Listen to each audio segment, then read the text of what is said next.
Olsi përqendruar në fakt edhe tek pjesëmarrja e izraelitëve në Shqipëri. Ka pasur një hapje të një banke digjitale që quhet Jet Bank, edhe po themi një ndër personazhet më të përfolura që fshihet pak kësaj banke, që është zyrtarisht, është një izraelit. Çfarë do thotë kjo për Shqipërinë dhe pse pikërisht duhet të jetë një izraelit pas bankës së parë digjitale?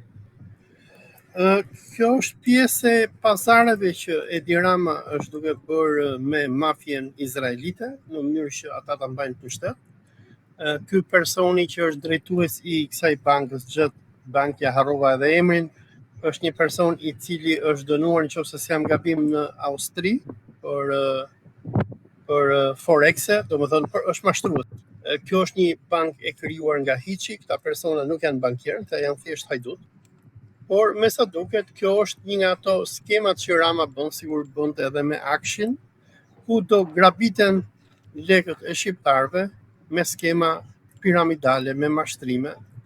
Dhe si gjithmonë, qeverinë e Ramës, por edhe këta hajdutët izraelit zakonisht nuk do t'i dënoj ligji. Ne dim rastet e shumë forexeve që janë hapur në Shqipëri në vitet e fundit, ku shpesh herë personat që arrestohen janë thjesht shqiptarët që punojnë në për këto call centera, ndërsa pronarët e tyre izraelit, shumë që janë ushtarak të IDF-it izraelit, jetojnë në Izrael dhe vinë në Shqipëri vetëm kur mbledhin lekët që ata grabisin ndaj qytetarëve evropian.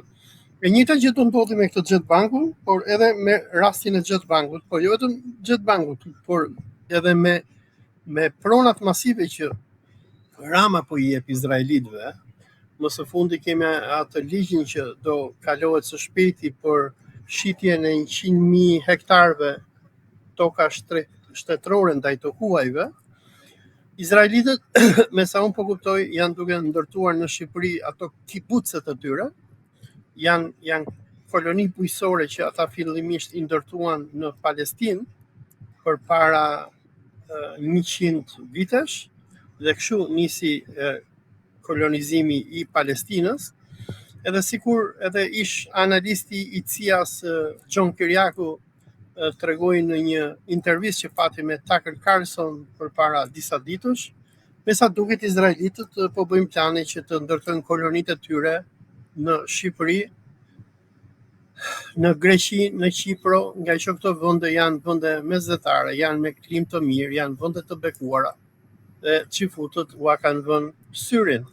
Dhe në zaten në Shqipëri, qifutët eksperimentin e parë që bën është me ndërtimin e shtetit të mujahidinëve të Manzës, ku kryeministri Rama, duke shkelur me 2 këmbë kushtetutën e Republikës së Shqipërisë, kodin penal të Shqipërisë, pavarësinë e Shqipërisë, historinë e Shqipërisë, për t'i bërë qefin Izraelit, i dha një grupi terroristësh iranian mundësinë që ata të krijojnë shtetin e tyre në kampin Ashraf 3 të Manzës, ku mujahidinët kanë krijuar një shtet brenda shteti, i cili ka sigurinë e tij, ka kufijtë e tij, ka ligjet e tij, ka organet e tija mjekësore, ka shkollat e tij, domethënë me pak fjalë është një shtet brenda shtetit.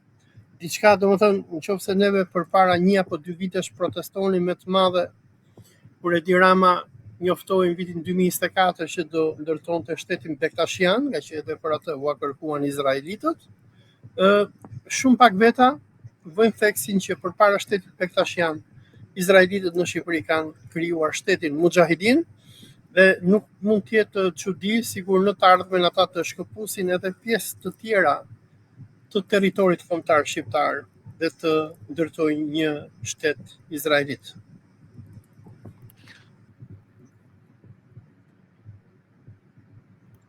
Olsi, në fakt publikimi një video nga ministri izraelit ka shkaktuar mjaft polemika në botë. Si e shikoni publikimin e kësaj video dhe çfarë do thotë në fakt vetë përmbajtja e asaj video? Video që u botua dje nga ministri i sigurisë kombëtare Ben Gvir, një ekstremist qëfut, i cili publikisht i godet arabët, biles edhe ka vrarë arab në të kaluarën, dhe është pjesë e këtyre grupeve ekstremiste që futet të cilat kërkojnë zhdukjen e islamit dhe muslimanëve, me botimin që i bëri 2 videove dje, ku do më thëmë policia izraelite në urdhërin e tij i dhunonte këta aktivistët ndërkombëtar. Botimi i videos u bë për disa qëllime. Qëllimi i parë është për konsum të brendshëm në Izrael. Ben-Gviri do që t'i tregoj gjithë grupeve ekstremiste që fute që unë jam heroi juaj dhe unë jo vetëm që vras arab, po unë mund vras edhe të torturoj edhe evropian.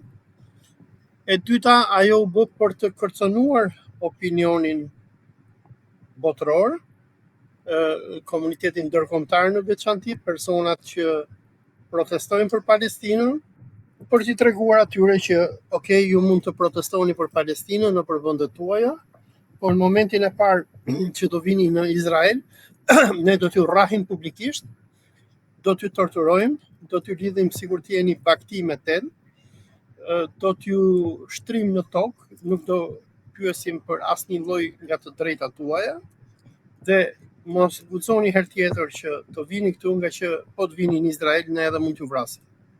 Biles çfarë tha Ben-Gviri në videon që ai botoi, ai deklaroi që u tha, unë çati bëj, tha, se nuk më lë Benjamin Netanyahu, tha, se po të më lë mua Benjamin Netanyahu, tha, unë do t'i hedh në burg aty, tha, me palestinezët, edhe dihet që Izraeli ka në përburgjet e tij, nëse s'jam gabim, rreth mos gaboj, ndoshta rreth 100.000 palestinez, të cilët i mban në për kafaze, në për kushtet më të njerëzore që mund të ekzistojnë, dhe ashtu sikur i torturon dhe i vret palestinezët, Ben-Gviri kërkon që të njëjtën gjë t'i bëjë edhe qytetarëve evropian.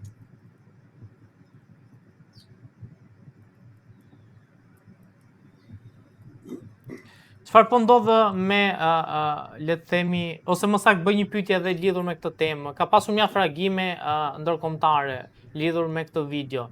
A do shkohet më tej në qëndrimin ndaj Izraelit, apo do qëndrohet vetëm tek reagimet nëpër rrjete ose reagime publike? Për fatin e keq të njerëzimit, unë besoj që domethënë reagimet do jenë vetëm publike, kuptohet që kanë reaguar shumë qeveri perëndimore, Spanja, Belgjika, Kanadaja, Greqia, Italia, Franca, kanë bërë demarshe me ambasadorët izraelit për keqtrajtimin që ministri terrorist izraelit Ben-Gvir ka bërë ndaj qytetarëve perëndimor të flotilës Sumud. Megjithatë, problemi i perëndimit sot është se Shtetet e Bashkuara të Amerikës kontrollohen nga lobi qifut. Presidenti Trump është një skllav i bindur i Izraelit, dhe qeveritë evropiane nuk mund të bëjnë dot më shumë se sa kaq. Përpara disa ditësh ne patëm një përplasje në Këshillin e Evropës, ku Spanja, Slovenia, Irlanda dhe një vend, dhe më duket edhe Belgjika, i kërkuan Bashkimit Evropian që të pezullonte marrëveshjen e tij të tregtisë së lirë me Izraelin dhe të vendoseshin sanksione kundër Izraelit, por Gjermania, Italia e refuzuan kërkesën e Spanjës. Kjo nga që Mossad izraelit dhe CIA amerikane, për fatin e keq të popujve të Evropës, ka arritur që të instaloj shumë nga agjentët e tyre në qeveritë e Evropës. Shumë kryeministrat e Evropës sot janë njerëz me dosje nga CIA dhe shantazhohen.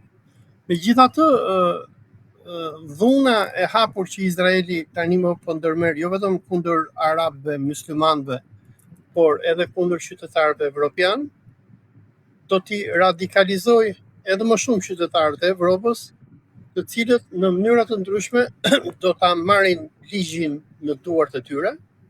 Tani më ne dim që izraelitët nuk shkelin dot nëpër Evropë, i vetmi vend ku ata shkelin është Shqipëria, nga që nga Qipro deri në Itali, nga Britania e Madhe deri në Spanjë, turistët izraelit po shtyen, përzihen, nuk pranohen që të futen në për hotele, bizneset i refuzojnë nga që i din që janë vrasës edhe kriminal. Biles nga kontaktet e mia që unë kam në Shqipëri, di që edhe shumë agjenci turistike në Shqipëri kanë filluar që ti refuzojnë izraelitët, nga që e din që shumë prej tyre janë vrasës dhe kriminal.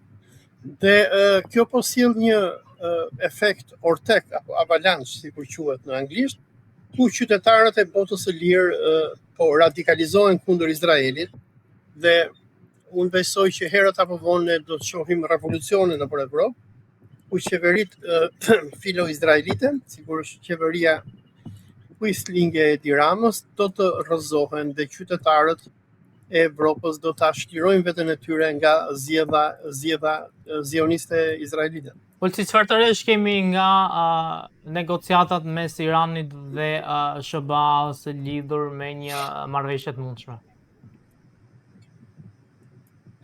Deri tani nuk kemi shumë ndryshime.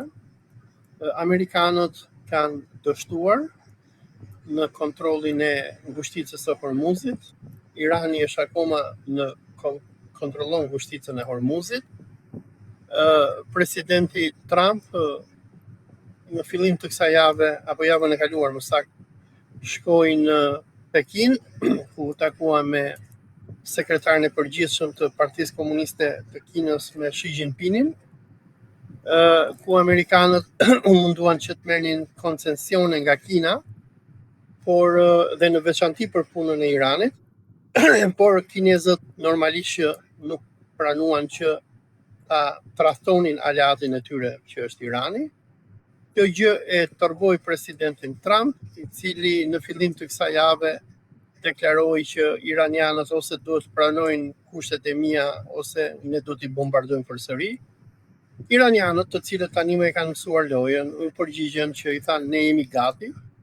Dhe në fillim të kësaj jave ne patëm goditje me 3 dron të centralit atomik të Abu Dhabit në Emiratet e Bashkuara Arabe, ku me sa duket iranianët i dhanë mesazh amerikanëve dhe izraelitëve që në qoftë se nisin bombardimet kundër nesh, edhe ne do të shkatrojmë gjithë infrastrukturën e këtyre regjimeve kukulla pro-izraelite të lindjes mesme, si kur janë Emiratet e Bashkuara Arabe, dhe normalisht që do goditet edhe Izraeli. Pra, deri në këto momente nuk kemi asnjë përparim. Në të njëjtën kohë, kriza globale ka përshkallëzuar ndjeshëm. Vende sikur Tajlanda, India, Bangladeshi, Filipinet janë në gjendje urgjence, ja që u mungon nafta, por kjo urgjencë dhe ndihet në gjithë botën, nga SBA-ja e deri në Japoni, ku çmimet e benzinës, naftës si në Amerikë për shembull pothuajse janë dyfishuar.